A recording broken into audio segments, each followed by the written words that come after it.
Hello hi എല്ലാവർക്കും എൻ്റെ ചാനലിലേക്ക് സ്വാഗതം. ഇന്ന് ടൊമാറ്റോ റൈസ് റെസിപ്പി ആയിട്ടാണ് വന്നേക്കുന്നത്. അപ്പോൾ വീഡിയോ കാണാം. ആദ്യം ഇൻഗ്രീഡിയൻസ് നമുക്ക് കാണാം.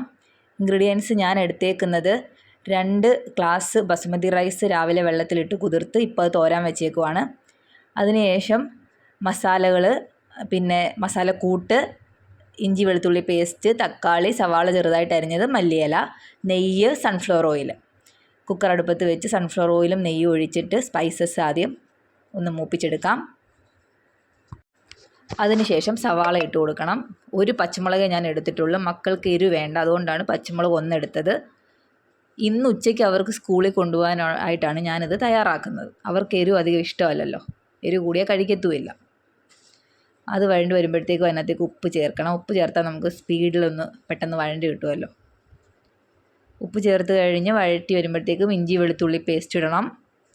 ഇഞ്ചി വെളുത്തുള്ളി പേസ്റ്റും എല്ലാത്തിൻ്റെ ഒരു പച്ചമണം ഒന്ന് മാറി കിട്ടുമ്പോഴത്തേക്കും അതിനകത്തേക്ക് മസാലക്കൂട്ട്, ചിക്കൻ മസാല, അല്പം മുളക് പൊടി, ഗരം മസാല, മഞ്ഞൾപ്പൊടി, കുരുമുളക് പൊടി, ഇത്രയാണ് ഞാൻ ചേർക്കുന്നത്.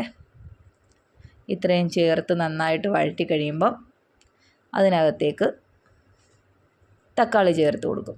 തക്കാളിയുമായിട്ട് നല്ലപോലെ ഉടഞ്ഞ് നല്ല രീതിയിൽ വഴണ്ടി വന്ന് കഴിയുമ്പോഴത്തേക്കും തോരാൻ വെച്ചിരുന്ന റൈസ് അതിനകത്തേക്ക് ചേർക്കണം. റൈസ് ചേർത്ത് നല്ലപോലെ ഒന്ന് ഇളക്കണം. നല്ലപോലെ റൈസിനകത്ത് ഈ മസാല എല്ലാം ഒന്ന് പിടിക്കത്തക്ക രീതിയിലൊന്ന് നല്ലപോലെ ഒന്ന് ഇളക്കി കൊടുക്കണം. എല്ലാം തീ കുറച്ച് വെച്ചുകൊണ്ടാണ് ചെയ്യുന്നത്, കാരണം കരിഞ്ഞു പോയാൽ എല്ലാം പാളീസായി പോകും.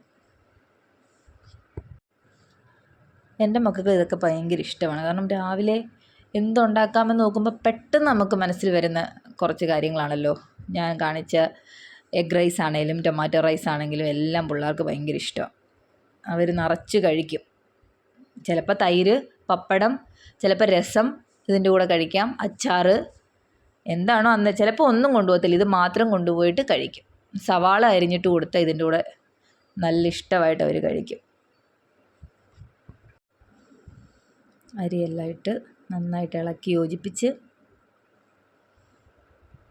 നല്ലപോലെ വന്നിട്ടുണ്ട്. ഞാൻ ഇതിനകത്തേക്ക് 3 ഗ്ലാസ് വെള്ളം, ഞാൻ എടുക്കുന്ന എൻ്റെ ഈ ഗ്ലാസ്സിനകത്ത് 3 ഗ്ലാസ് വെള്ളമാണ് ഒഴിച്ചു കൊടുത്തത്. ഇനി അളവ് മനസ്സിലാവാത്തവർക്ക് എളുപ്പപ്പണി ഞാൻ പറഞ്ഞുതരാം. ചോറിൻ്റെ മുകളിലായിട്ട് വെള്ളം നിൽക്കത്തക്ക രീതിയിൽ വരണം. ചോറിന് തൊട്ട് മുകളിൽ വെള്ളം ഇങ്ങനെ നിൽക്കണം.